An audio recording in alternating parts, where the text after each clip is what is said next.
Hello and welcome to the Business of the Business podcast. I am your co-host, JP Jampaj from the Two Man Power Trip, and of course, joining me is my co-host, Mr. Trump Mania himself, the Wizard, Mr. Lavie Margolin. Lavie, how you doing today, sir?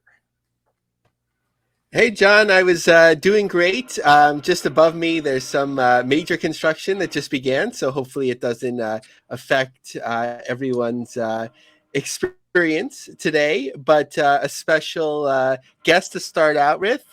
We're so happy to welcome Andrew Marsh, a cinematographer from Cat Studios and one of the brains and creatives behind everyone's new favorite video game, WrestleQuest. Hey guys, hopefully it's everyone's favorite. I'm glad to be here. Thanks for having me. So, Andrew, what is going on with you? I know WrestleQuest is kind of kicking ass and taking names right now, but where did you kind of grow up, and were you a wrestling fan where you grew up? So yeah, I'm born and raised in Pittsburgh, Pennsylvania.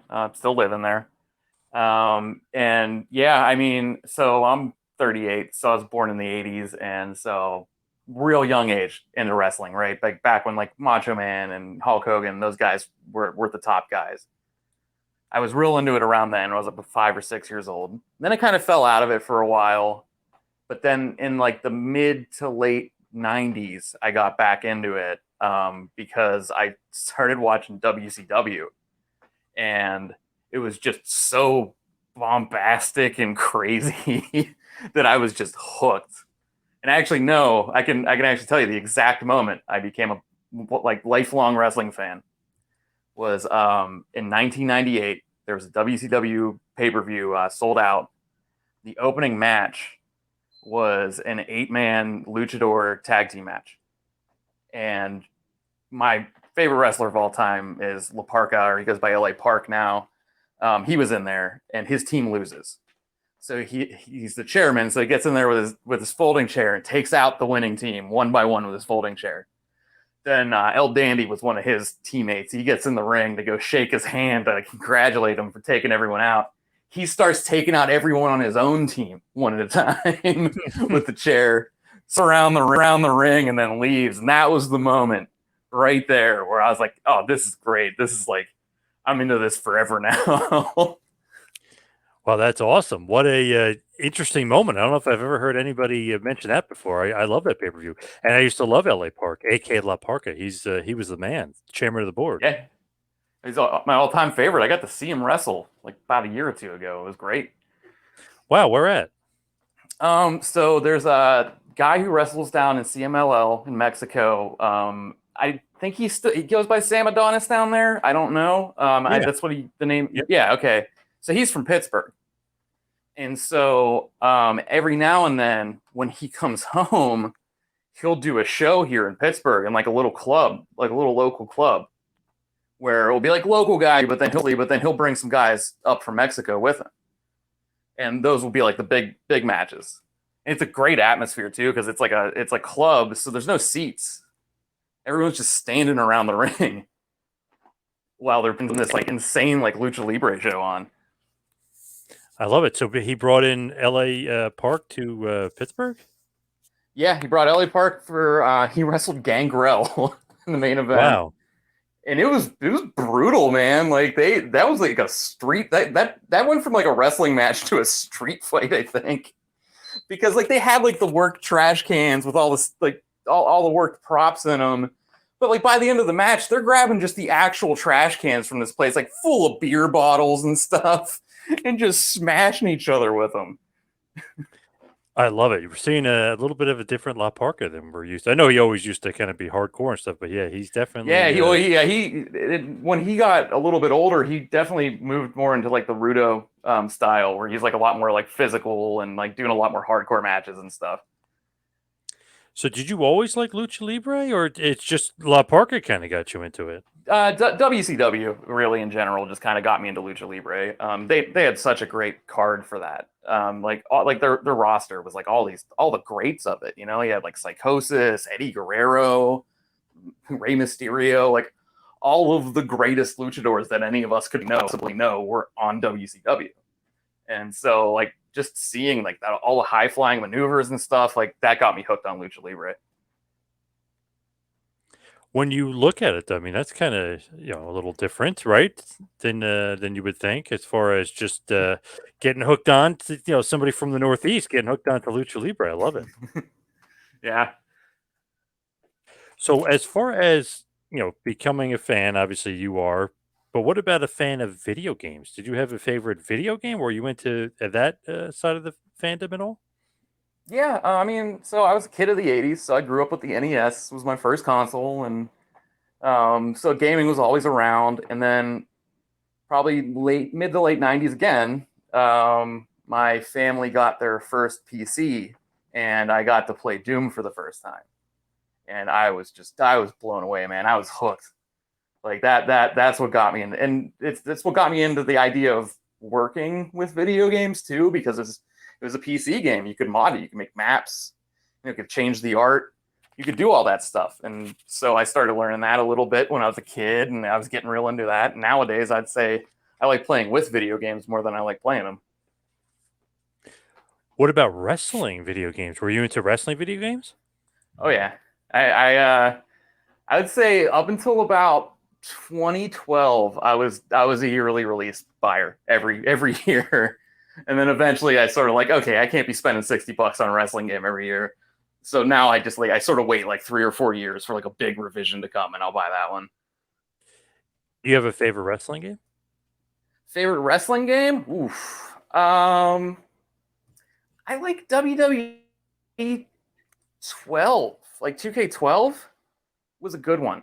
That was they had the universe mode, and that was insane. Because first of all, it hooked into every game mode. You could just be playing an exhibition match and tell it you want it hooked into the universe mode, and it got really good at like just generating storylines and stuff on its own, like in a really natural way. I remember I made the NWO, I made some other guys, and they just naturally did like a takeover eventually, where they just started like having people heel turn and come to their side. It was wild. Like, I don't think anything's ever touched that. I still love No Mercy. Remember that game from Nintendo No 64 Mercy's back good. then? Yeah, No Yeah, that Mercy's was a good great. one. And even Yeah. WCW versus the World. I mean, there was Mm-hmm. they had some good games back in the day for sure. Yeah, I think versus the World too. That was made by the guys that made Fire Pro, I think, or like some of the guys that made Fire Pro. So there's a lot of similar systems between the two, which is cool. As far as WrestleQuest is concerned, when you're kind of developing that, what's that process like? Because you're a fan and you know your stuff and you're a fan of video games. So what's the process like of developing WrestleQuest? So it was long. I mean, we've been working on the game for about 4 years. We say 4 years, but I mean, there was ideas for it longer than that. When we first started with the even base concept of it, it was a wrestling game. It was like a 16-bit like WrestleMania the arcade game style wrestling game that we wanted to make. But you played as toys, that way it could be like all silly and over the top stuff. And we could do like, spoofs on like real life guys. But Zach, our head of studio, who wrote the narrative for the game, he started writing like the storyline that we wanted to have in it. And as he started writing it, we realized like, no, this can't be a wrestling game. Like this needs to be much bigger than that. And so we realized that the story he was writing, that's an RPG story. And so we landed on that, and then we started looking at pro wrestling and the mechanics of our like JRPGs, like turn-based role-playing games. And we realized that there's a lot of synergy between the two. They're both very like over the top and showy when it comes to attacking people. So like in Final Fantasy, you have this big cinematic attacks that you do, but in pro wrestling, they're doing that in front of a live crowd. They need to make sure that the guy sitting up in the nosebleeds has the same reaction or same like experience as the guy sitting ringside, right? So everything they do has to be like real over the top. And so we realized that sort of synergized. Then we started looking at like wrestling game mechanics too, and how those synergize with it. So we have like the pin mechanics and what we called the height meter, which in a pro wrestling game, if you just keep throwing strikes over and over and over again, you lose the crowd and you're less effective. So we put that in WrestleQuest. So you can't do the same thing over and over and over again, or else you'll start losing your effectiveness in battle. But if you do a good job playing to the crowd, then you'll get bigger and more signature moves that you can use during the fight. I love that. Definitely something a little different because you can just go along. Like you're saying, just do the same move over and over. It gets a little boring, but you can't get boring because the crowd's got to get behind you and they got to get into it. Yeah, yeah, and we tried to work in as much of like the mechanics of pro wrestling as we could, so that there's that side of it, and the moves you can do in a fight is all dependent on that. You have certain wrestling moves you cannot do unless the crowd is at a certain level. We also in larger battles have what we call the dramatic moment system, where we play around with the idea that pro wrestling is scripted and like the outcomes are scripted, and then there's always like certain spots that are supposed to always like that they know ahead of time are going to happen in the match, and so you have to do those spots. So you'll be like fighting in an actual wrestling match against someone, and there'll be spots where you have to like let him kick out after two, and like you have to stick to those as well. I'll hand it over to Lavie, who's got a bunch of good questions. So, as a an '80s kid, myself, who lost, well, we don't want to say lost, but made use of a good part of his childhood on the NES. Pro wrestling games were good, but I was all about the RPGs. So, which is better, Zelda 2 or the original Dragon Warrior? I am such a big Nintendo fanboy, so I'm going to say Zelda 2. I love that game. It's like the black sheep of that whole series, but I love it so much. Yeah, that's my my favorite one from there as well. So I want to make sure that we talk about a very interesting story from our friends at FITE, because FITE is actually in WrestleQuest. How did that all Mm-hmm. come about, and what does that mean? Oh man, so that gets into a whole can of worms. It's real fun to talk about, which is how did we get everyone in the game? Because it's awesome that FITE's in there, and it's awesome to have these like current day entities that are interested and want to be a part of it.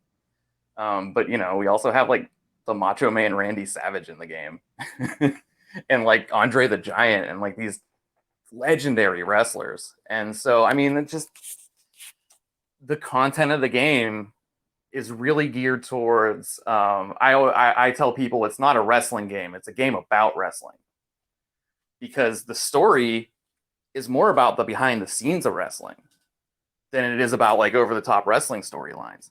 Like we play it out so it's all over the top, but it's all about like real wrestling stuff. Like the main villain, I'm not going to say it's supposed to be an analog to a real guy, but the main villain of the game owns this giant wrestling federation that's going through all the territories and scooping them all up.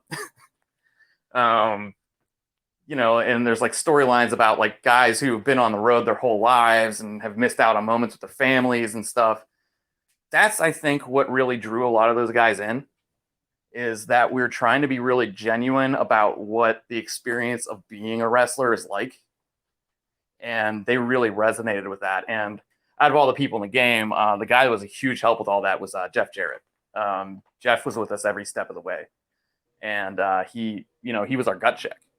If we're doing something about like, say, like the guy who's missing out with his family because he's on the road all the time, we'd give that to Jeff and be like, is this real? Like, is this what it's like? And he would tell us, he'd tell us if we were on the right track or if we needed to change something about it to like make it more genuine. And that helped out a ton. So we're big Jeff Jarrett fans here. He's been on the show. I am too. He quickly became my favorite. And John's first podcasting guest many years ago on his flagship show. So did you were you trying to push for like Ellie Park to get in the game? That was me. Yeah, that was me. He's in there because we all got to pick our guys, right? So like, we all had our round table and we got to pick our guys. I was like, look, Ellie Park's got to be in it, man. Ellie Park was funny too because his like side quests that you do, the storyline of it heavily involves his sons as well, and that was the deal. Like we couldn't have him if his sons weren't in the game, which was pretty wild. It was great that he did it for his kids. So that he refused unless his sons were going to be in it. So there was backstage allegations of a whole rigmarole with MLW and his sons recently. So maybe that could be an inspiration for the next game if it wasn't. If it I'm not wasn't for his gonna. I'm not gonna touch it because he's still my favorite wrestler. So, can you give a better sense of like who's the team behind this, and especially like from the business side, like who negotiates with the estates of like the wrestlers who've passed, or of course, active or retired living wrestlers? Yeah, so I mean, we have a huge team of guys. There was probably about 50 plus people that worked on WrestleQuest. But our core team members like myself, I do cinematics. Nate Flynn, who's our creative director. Zach, Zach Manco, is our head of studio. He did. I mean, WrestleQuest is really his baby. I mean, he wrote the whole story for that game. And then James Deegan, our CEO, he's the guy that was doing a lot of the negotiations with the estates. So in terms of, sorry, you go. No, I was gonna say it was a wild ride doing all that because you go into the office one day and hear that Andre the Giant's estate was very excited about the game. You're like, what? That's awesome, and I know that his daughter, I believe, is like on the scene in terms of like conventions. I think there was a in New Jersey recently, like a children of wrestlers panel, which it sounded really cool and probably she's great. And she's nice great. way. Everyone, Mm-hmm. yeah, go ahead. Sorry. Oh, sorry. I was just going to say a nice way to get to know, sort of like to learn more about your family from other people that worked with them.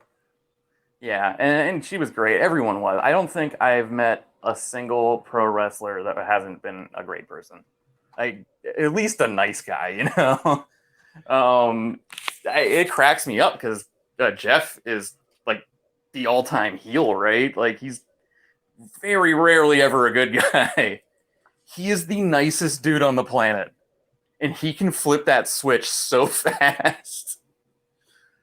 We had a booth at StarCast, and so he was there signing autographs because he was there for Ric Flair's last match. He was also there for SummerSlam, and so he's like crazy busy that weekend. But I remember Zach and I were going up to his booth to give him some 8x10s of his character in the game for him to autograph for people, and it was like the beginning of the day. So him and Karen come in, and we're going up to hand him the 8x10s, and he's the heel in Ric Flair's match. So some guy way on the other end of the convention center boos him, and he just drops everything and rushes over and starts like getting in the guy's face and stuff. It was it's crazy how fast he can turn that on. So a lot of fun. So one of the bumps in the road seemed like there was going to be a release date, and then there was a bug or something happened, and then it was pushed off. Just what was that process like internally? I'm sure a few people lost some sleep, but then you were back we on were the a little stressed out. Mm-hmm. Little blood pressure raising. I mean, we don't want to put out a game that's gonna totally break on someone. If we have to take a little bit of a hit to put out a product that it was a major issue with saving the game, and so we didn't want to we'd rather take a little bit of a PR hit and delay it than put out a game that has like this major breaking issue in it. And so thankfully, the fans of the game and everyone very receptive to it. They totally understood. We didn't really have any issues with it. The people who were into this game have been great to us, and we're very thankful for it. Being in the industry and looking at a company like AEW, start AEW Games, I think Tony Khan had an interview about this a couple of years ago where at that year, I think the message was, if I understood correctly, we would have been profitable if not for the investment in AEW Games. So can having like a gaming division, like, do you think it's viable to have like, okay, we have a primarily pro wrestling company, now we have this separate division, or do you think it's so unique that it really has to stand on its own and have like a different culture? Personally speaking, I think that the best play is to have a licensing team that is very aware of gaming.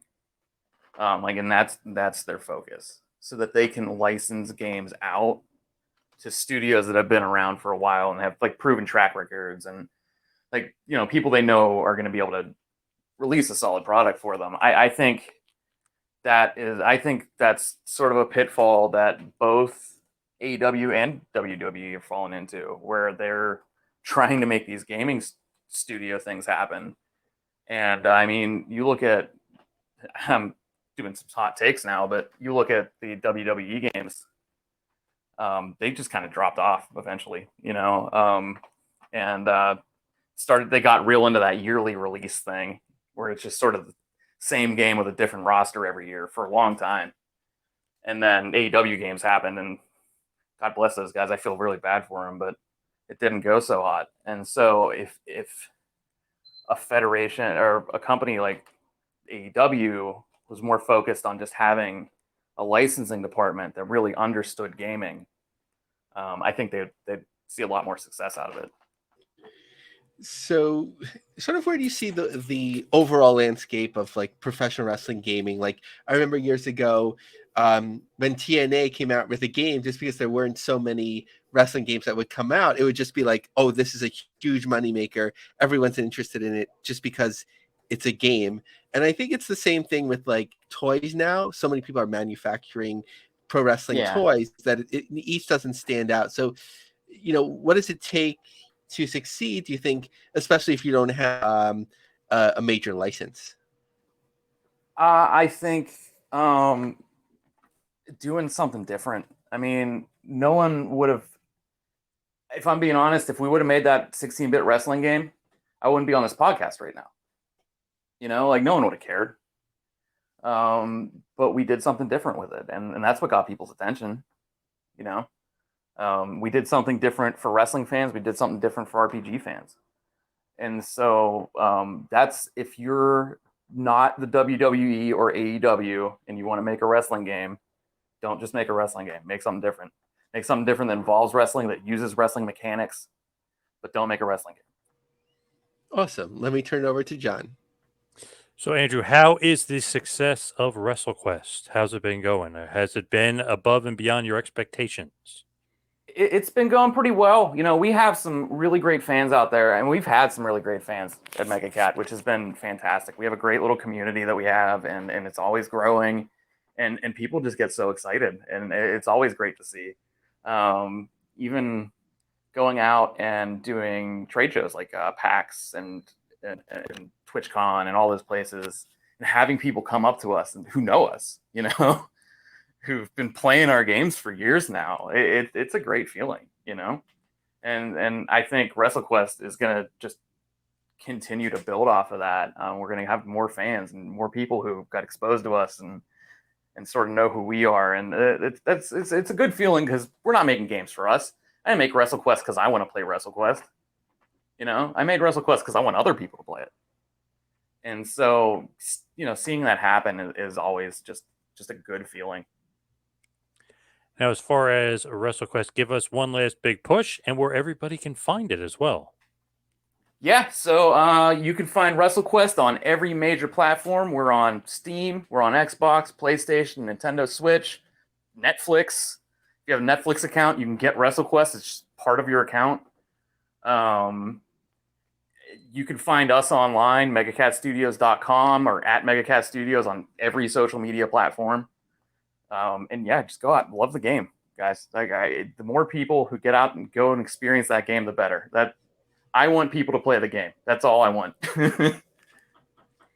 Oh, and they have, and they will. Andrew, thank you so much for all the time. Check out WrestleQuest. All right. Thank you so much, guys.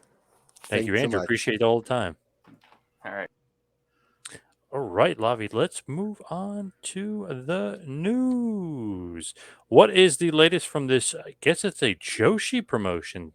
Sakuban. Yeah, the mysterious Joshi promotion. We're certainly learning more now. We know that the name of their limited liability corporation, which is Dream Slam Productions. They had registered their trademark in March, but nobody noticed it or found it. It was in Japanese, but also that no one knew what to look for because in the trademark it didn't reference pro wrestling. But the word is now out. They're going to have their first show in New York. I got my ticket. I'm very curious, as I've been talking about. So they're going to debut at the Capitol in downtown Manhattan. That's a venue that actually I've never been to before, surprisingly. It holds about 750 seated, about 1,500 if it's maybe a concert or standing event. So I know that they've had boxing there before. It might have been a club years ago. But Joshi Wrestling Company to debut in downtown Manhattan. First ever All Japan Joshi Wrestling in the U.S. brings Japan's top female wrestlers to a global audience. The first ever Joshi Women's Wrestling Company outside of Japan features an entirely Japanese roster, will hold its world premiere, featuring the strongest women's roster in North America. Harken back to the glory days of Joshi Wrestling to present the authentic, hard-hitting, phenomenal experience. There's a pretty cool anime video, almost I would say too good, in terms of like so I'm not particularly expert in Joshi, but certainly familiar with Stardom and all of that. So from what I understand, some of the talent is Stardom talent that's signed to like US deals, and they've been given different characters that sort of fit in an anime mold. So there's an animated video which looks really cool. So this show actually sold out nearly immediately. It sold out in the first day for sure. The main event is Ichigo Sayaka, also known as Unagi Sayaka, versus Countess Sayori, also known as Sayori Anu. The winner will compete for the World Championship at their second event in the U.S. to be determined. The name is an ode to the girl gangs of the 60s and 70s that helped bring feminism to the forefront of Japan. They feature many of the world's best wrestlers portraying new characters that they've helped influence and create.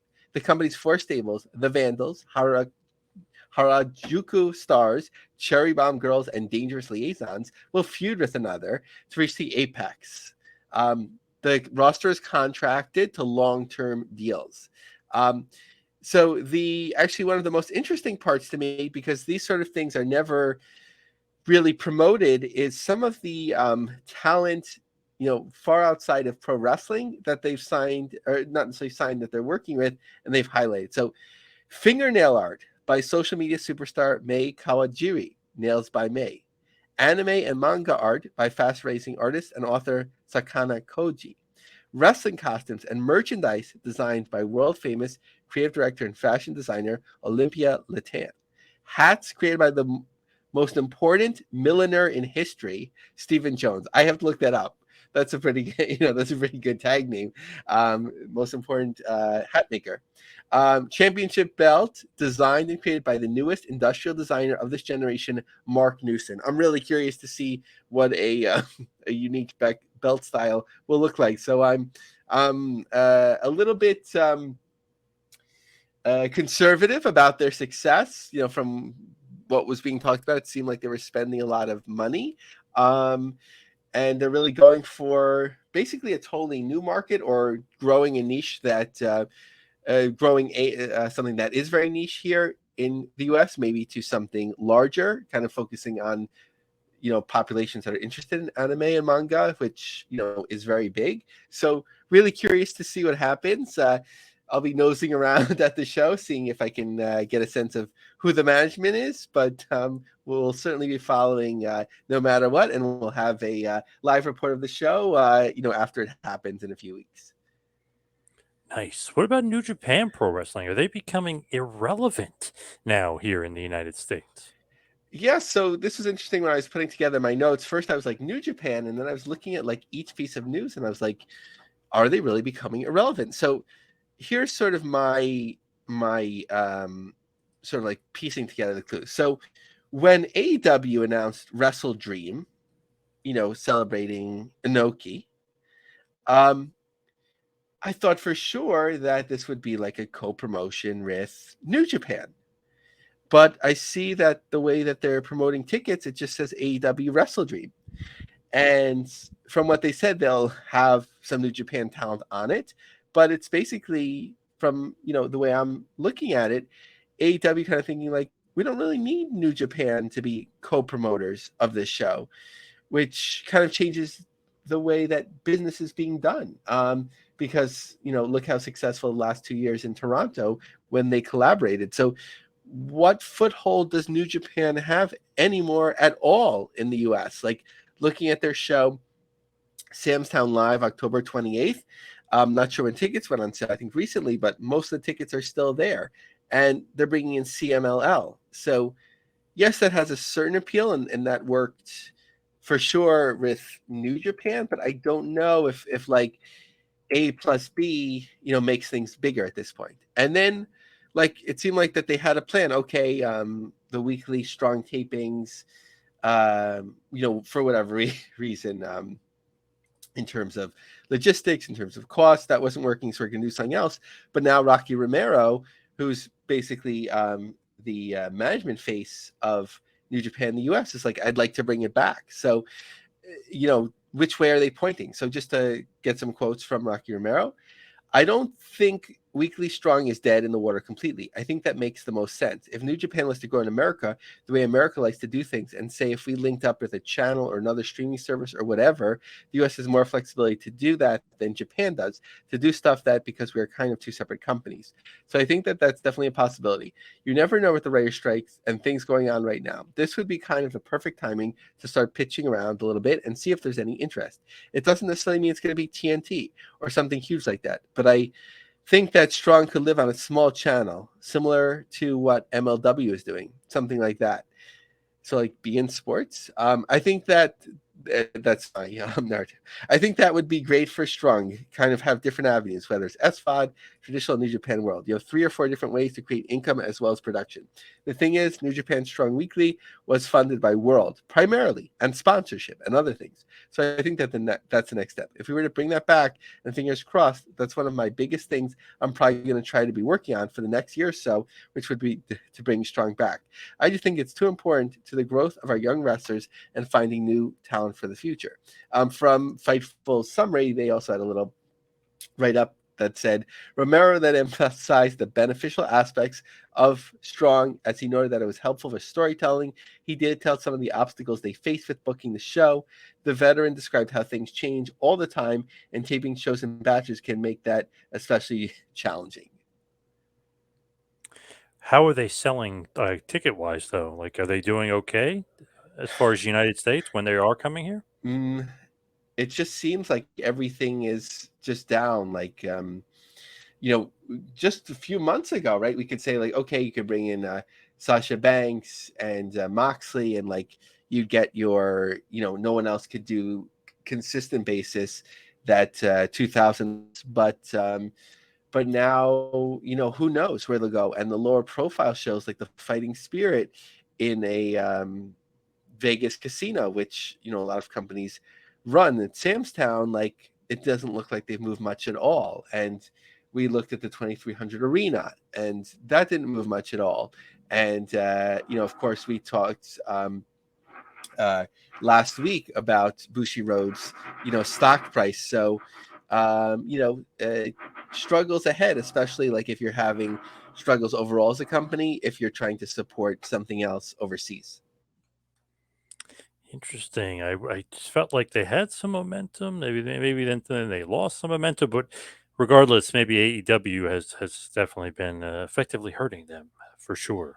Yeah, and every, like, to stand even for AEW, right, their secondary and I don't know if you'd say third dairy, right, their third flagship shows on TBS or TNT, right, those are struggling now too. So I think unless it's like a top brand, a show or and brand like, Dynamite, for, people talk about challenges, but I think they're doing pretty well. And then SmackDown and Firstly, and then Raw, like every other show, is suffering a little bit, although we've seen a bit of a rebound with Impact on Access. So with Impact Wrestling, How are they doing right now? Because they've got a big show coming up, right? A couple big shows coming up.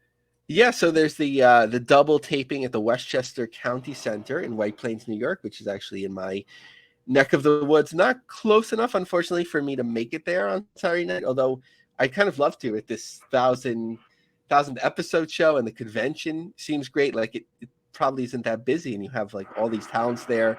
County Center is one of my favorite places to go, so I'm sad to miss that. But they had a limited number of reserved seats, maybe 8, 10, 12 rows deep, and those have moved pretty well. So curious. Well, on Friday, lower profile, like I don't know if you call it pay-per-view or special event, still has more tickets left than the 1000th show, where the reserved scene almost sold out. But then there's a huge amount of general admission, depending what they open up, because the county center could hold about 3,500 to 4,500 for pro wrestling, depending on the setup. So Will Ospreay will be coming to Impact Wrestling too, right? Coming up. So it seems like maybe loading up a little bit over there at Impact. Yeah, like we talked about last week, it's hard to tell. Like, are they spending money? Are they Right. saving money? So we'll know by let's say Q2 of 2024 where they're pointed. But I think it's smart, especially when you're in the UK and you have a star of that caliber that's available to bring him in. What's going on with NWA and Billy Corgan? I'm reading that they're going to have better production value or different production or upgrading. What's the latest? Yeah. So beginning with the previous Tuesday show, that was from their Chase tapings. That the show had a different look. It was like a quasi studio look that I would say it was hard to tell exactly, but I would say like just one of the four sides of the ring had fans. So you can have like a little bit, depending on how many people go, a little bit of a deeper row there. And then the other side is that studio look in watching the show. And it looked like that they didn't show like full entrances, like the performers would come out and then they would like clip to the match. That might have just been the matches that I saw, but for what they are for the NWA, I think that they work best with the studio look, and I think that the studio look that they developed, looked fine. If this is how they want to move forward, it's not a bad look for them. Interesting with NWA. Maybe they needed to upgrade a little bit here. But what about the reality of wrestling? Speaking about upgrade, they got NXT talent coming in. Charlie Dempsey, who is the son of William Regal. I mean, what's going on with them? I guess Booker T and that relationship is kind of flourishing after all. Yeah, I think like Booker T is like the most clickbaity commenter in wrestling. It's always like when I go to news, it's like, what did Booker T say about it? Like even ahead of like Eric Bischoff and Jim Cornette. So I think it's a win-win all around. Like you want to get some talent, out of Florida, but you want to work with like companies that you respect or like a little bit in-house that you could be careful with. That the rings will be clean and that'll be a professional operation. And for Booker T, you bring in a national brand like NXT and have some different talent there. It's just smart business, I think, all around. This show, The Next Chapter, uh, it's sort of like it's hard on the reality of wrestling. They don't give a lot of news sometimes, so like on their website. So I'm not sure if this is like a new training center or venue that they're in, a new address. Maybe it like all corresponds with that, but that was like the sense that I was getting. And thanks for mentioning that with Charlie Dempsey. I was like looking at the picture. I was like, I know that William Regal has a son that's part of the system, but I was like looking. I was like, this guy looks so familiar, but I couldn't put my finger on it. Now that makes sense as I'm looking at the promotional poster. Yes, William Regal's son. And then obviously Axiom is going to be there as well. So a bunch of NXT guys getting out of that NXT system down there in Florida and getting out there on the road and wrestling, which could be good and beneficial for them for sure. So of course I can Google it or Wikipedia it later, but now you got me curious, John. With your knowledge, do you know who Axiom is? I don't know. I'm not familiar with him. A Kid. He was a big wrestler. I believe he is German. I know he had a few awesome matches. Oh no, I'm sorry, not German, Spanish. I know he had a bunch of great indie matches as a kid, and that kind of like got him noticed like big time. I think Meltzer gave him 5 stars if I'm remembering correctly. I think he was in PWG, but A Kid was his name on the indie scene, and he came to NXT. He was part of the UK NXT UK stuff. He was a part of the regular NXT, and then they repackaged him as Axiom to kind of give him more of that WWE flavor, if you will. Nice, thank you. From the picture, it looks, and I don't mean this to shade him at all. It looks a little bit like that Quang look. You know, when you're a bigger wrestler and you have like a mask, and it's sort of like that partial mask, or maybe like a little bit like Ninja Mac to me. But that's just, that's just the generic look. So I'm definitely curious. As far as Tri-States Wrestling is concerned, what is going on with TSW? So, not necessarily setting the world on fire, but I'm sure they're doing fine. I just came across this, and it just made a lot of sense, and it was just like curious, like, oh, okay, why aren't more companies doing this? So, their Marketplace is the only consecutive day touring independent pro wrestling company in the United States, and they're doing 4 shows in October in Missouri with Simon Gotch and Warhorse as some of the main stars. It just seems like, not say wasteful, but like, not effective the way that independent wrestling that brings in talent works. Like, um, either somebody flies in, or they drive a good distance and then like they leave. But when you book 4 shows, you sort of have that economies of scale, especially if you're bringing talent from the outside. So, right, 1 plane ticket in, 1 plane ticket out. Maybe if they need hotel rooms for 3 nights, maybe you can work it out with a chain so that if they're not returning to the same hotel, that it's around the loop.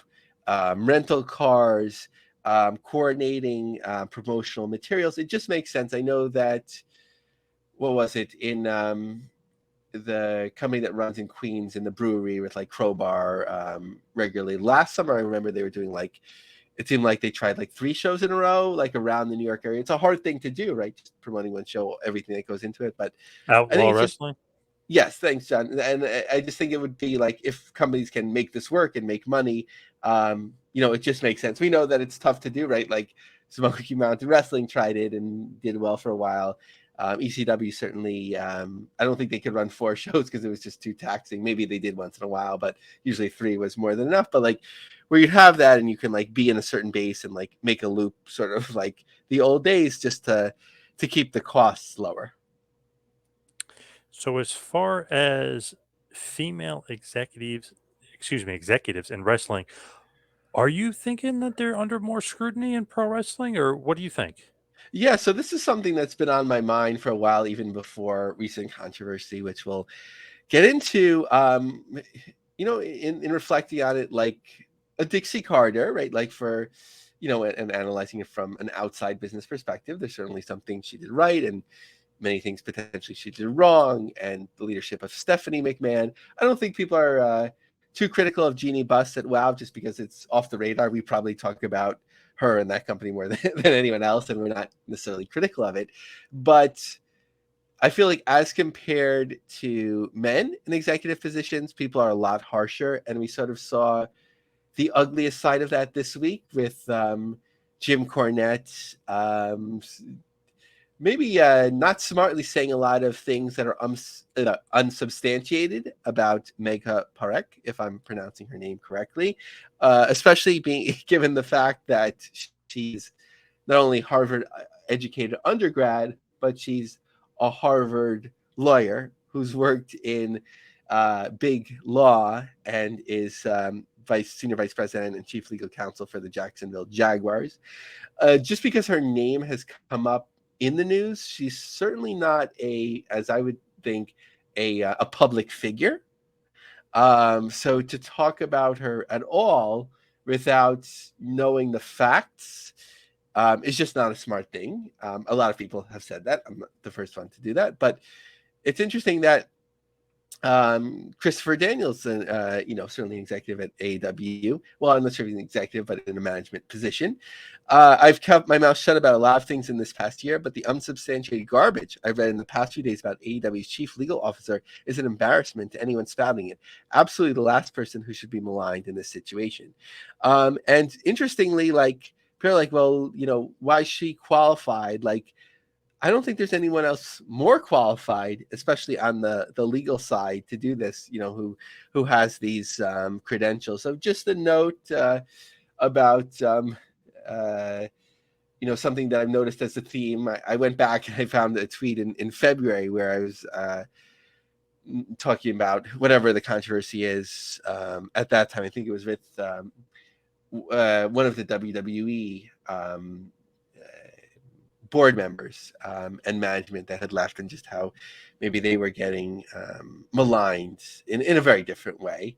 But something to continue to keep in mind, like sort of like wrestling, it rears its ugly head in some ways, and I think that's true in a lot of industries that have sort of felt male dominated for a while. Like video games has had cancel culture type of events, and comics gate in comic books. So when we think that we've gotten certain places, like, it could all roll downhill, especially with boomers that that want it to be a certain way, and are not necessarily hiding their feelings, are very open about them often, but then